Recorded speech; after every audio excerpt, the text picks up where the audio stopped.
드립니다. 지금 대통령께서 국무회의 겸 비상경제점검회의 하고 있는데요. 오늘은 속보예요. 아침에 8시에 트럼프의 갑자기 네. 해방작전 프리덤 프로젝트.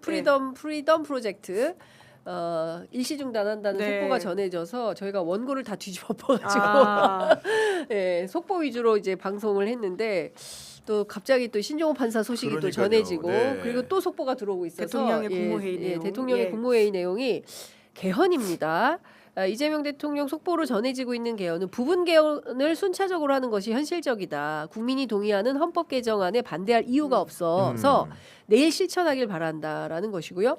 흑색 선전, 금품 살포, 공직자 선거 개입 신속 엄정하게 대응한다. 선거가 지금 D-28일입니다. 그렇습니다. 그렇기 때문에 네. 이제 딱 대통령으로서 4주네요. 딱 예. 4주네. 예, 진짜 예. 딱 4주, 딱 야. 4주 이후에 대한민국이 어떻게 또 지방 정부가 변해 있을지 매우 귀추가 주목된다라는 말씀을 좀 드릴 수 있을 것 같은데 내일 본회의가 있어요. 네, 앞서 개헌 이제 투표. 그러니까요. 개헌 투표 현재로서는 비관론이 우세한데 음. 대통령께서 또 한 번 이렇게 힘을 실었습니다. 김은지 기자 어떻게 전망하세요? 그러니까 200석의 벽을 넘는 게 사실 지금의 국회 구조에서 쉬운 일은 아니거든요. 네. 이제 그래서 이제 장윤선 진행자께서 이제 비관론이 좀 더 우세하다라고 말씀하셨는데 지금까지 이제 범여권표 플러스 이제 국민의힘에서 얼마나 넘어오는지가 핵심인데 국민의힘에서도 지금 조경태 의원, 김용태 의원 그리고 한지아 의원 정도가 공개적으로 찬성을 하겠다라고 밝힌 바가 있어서 아직은 표가 부족합니다. 그런데 한동훈 전 대표 같은 경우에는 저희가 누차 말씀을 드렸지만 이번 개헌이라고 하는 게 개헌 요건을 강화한다라고 하는 게 핵심이고 아주 부분적인 개헌이거든요. 그렇다면 그 당시 계엄을 막았다라고 하는 것이 자신의 가장 큰 정책 자산으로 삼고 있는 한동훈 전 대표라면 한동훈 계획에 좀 찬성 투표를 하라라고 이야기를 충분히 할 수 있는 상황이라고 보는데 지금 그렇게 되고 있지 않다는 것에 대한 좀 모순을 지적을 계속 해야 될 것 같습니다. 네. 조금이라도 굉장히 중요한 말씀이세요. 지금 한 9표에서 10표 정도가 필요한 거 아니겠습니까? 지금 국민을 제외한 6개 정당에서 187명이에요. 조금 더 있어야 되겠네. 지금 많이 출마자들이 많아가지고 예.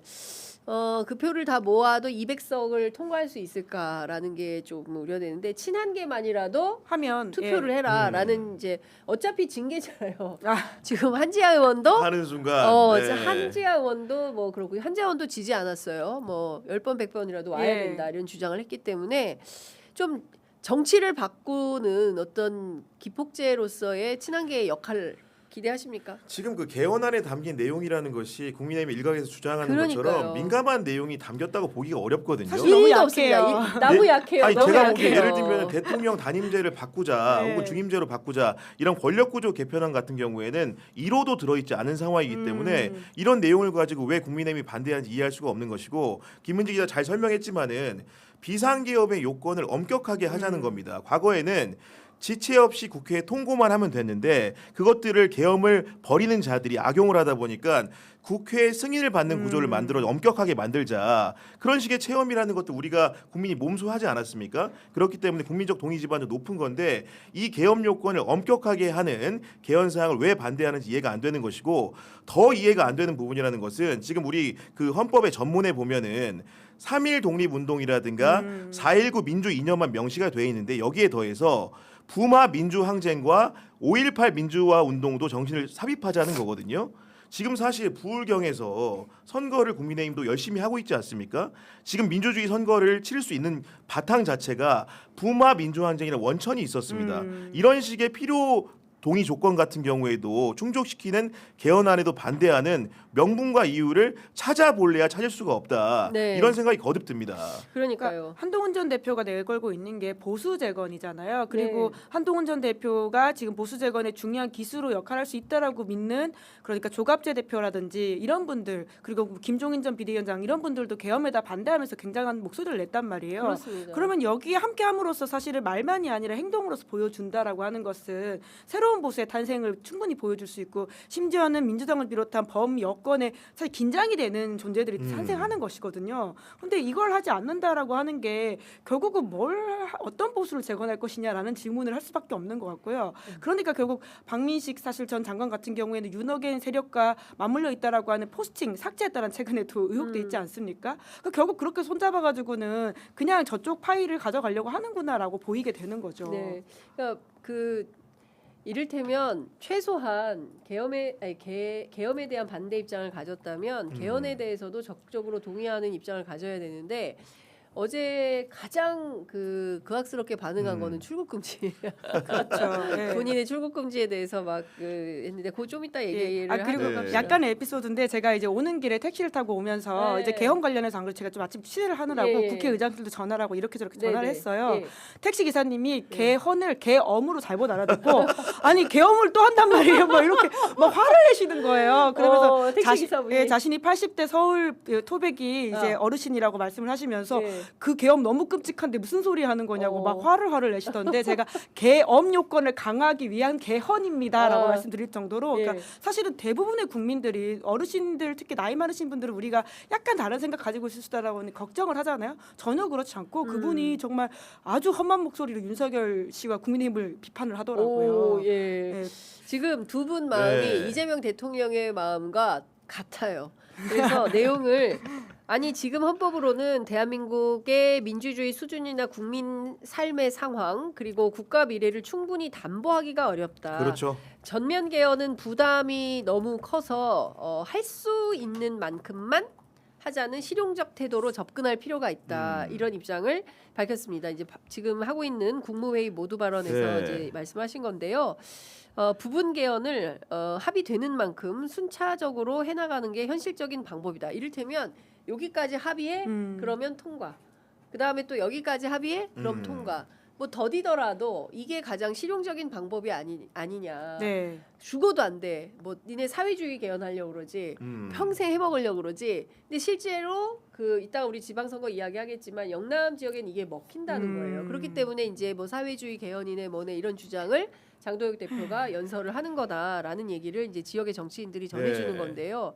예를 들어서 불법 계엄 그러니까요. 더 이상 못하게 하자. 국회 통제 강화하자. 세상에 이걸 어느 국민이 반대하겠느냐. 그러니까요. 80대 어르신도 그러니까요. 그렇게 화를 내시는 상황인 예. 건데 민심을 전혀 모른다는 생각이 들고요. 그러니까 이재명 대통령이 아침에 이렇게 이야기한 거잖아요. 반대하는 사람이 조금 있을 수 있겠지만 그 사람들은 불법경 옹호론자로 봐야 된다. 그렇습니다. 이게 핵심이지 않을까. 그러니까 맞습니다. 행동으로 같이 옮겨줘야 되는 국회의원들의 어떤 예. 헌법 수호의 의지를 이번 기회에 좀 드러낼 필요가 있습니다. 예. 소위 말한 윤어게인 세력과 다른 보수라는 것을 스스로 좀 드러내야죠. 그러니까요. 네. 계엄 상황도 아닌데 불법적으로 정권 유지, 사익을 목적으로 계엄을 선포해서 독재를 하겠다는 걸 못하게 하는 게 당연한 거 아닙니까? 한 가지 더 보태면은 비상계엄 당시에 한동훈이 선택했던 바가 어떤 거였습니까? 결국은 본인도 정치적 자산으로 유일무이하게 강력하게 내세우고 있는 부분이 계엄날 행태가 다른 분들과 달랐다는 거죠. 국민의힘 내부에서. 네. 그렇기 때문에 이 개헌에 찬동하는 것은 사실 상식적인 부분이라고 생각이 드는 것이고 거기에 더해서 한동훈 그 후보가 지금 어디에 출마하고 있습니까? 부산 북구죠. 북갑에 나와 네. 있죠. 부산이란 데는 그 영남 중에서도 PK 지역에 해당하는 것이고 PK 지역이라는 것은 YS 김영삼 정신의 유산이 흐르는 곳입니다. 맞습니다. 그렇다고 한다면 YS 정신을 계승하는 것이 YS의 뭐 지역구를 물려받고 당선이 되라 부산에서 당선되라 이런 게 아니라 진정으로 민주주의를 추구했던 YS의 그런 정신을 투영하는 게 중요한 것입니다. 그렇기 때문에 YS는 기본적으로 집권했을 때 과거의 군사 독재 정국과 달리 문민 정부를 출범시켰고 그 뿌리라고 하는 것은 민주화 운동에 있습니다. 그렇습니다. 그런 근간이 되는 민주화 운동의 이념 같은 것들을 헌법 전문에 수록하자고 하는데 이 문제에 대해서 소극적으로 선거공학적으로 대처하는 한동훈 후보나 친한계는 반성을 해야 된다고 봅니다. 그러니까 저는 너무 답답해요. 그러니까 되는 정치를 해야지 안 되는 정치를 하면은 국민들한테 버림을 받거든요. 근데 끊임없이 발목 잡고 안 되는 정치만 하는 거예요. 저는 검사 출신이어서 그런가라는 생각이 좀 드는데 정청래 대표도 방금 전에 있었던 최고위원회의 모두 발언을 통해서 내일 개헌안 표결한다. 286명 모두 양심과 소신에 따라서 투표합시다.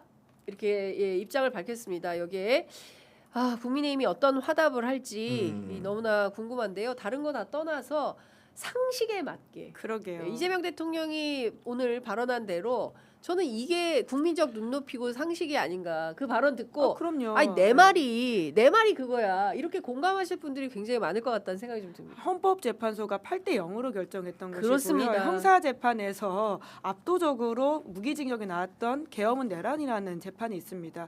우리 헌법과 형사사법 체계를 존중한다면 다른 생각을 하기 어렵죠. 그러니까요. 그러니까 오로지 당리당략, 사리사욕 이런 게 아니라면 대승적 결단을 하는 게 옳다. 그래야 박수 받을 수 있다. 네.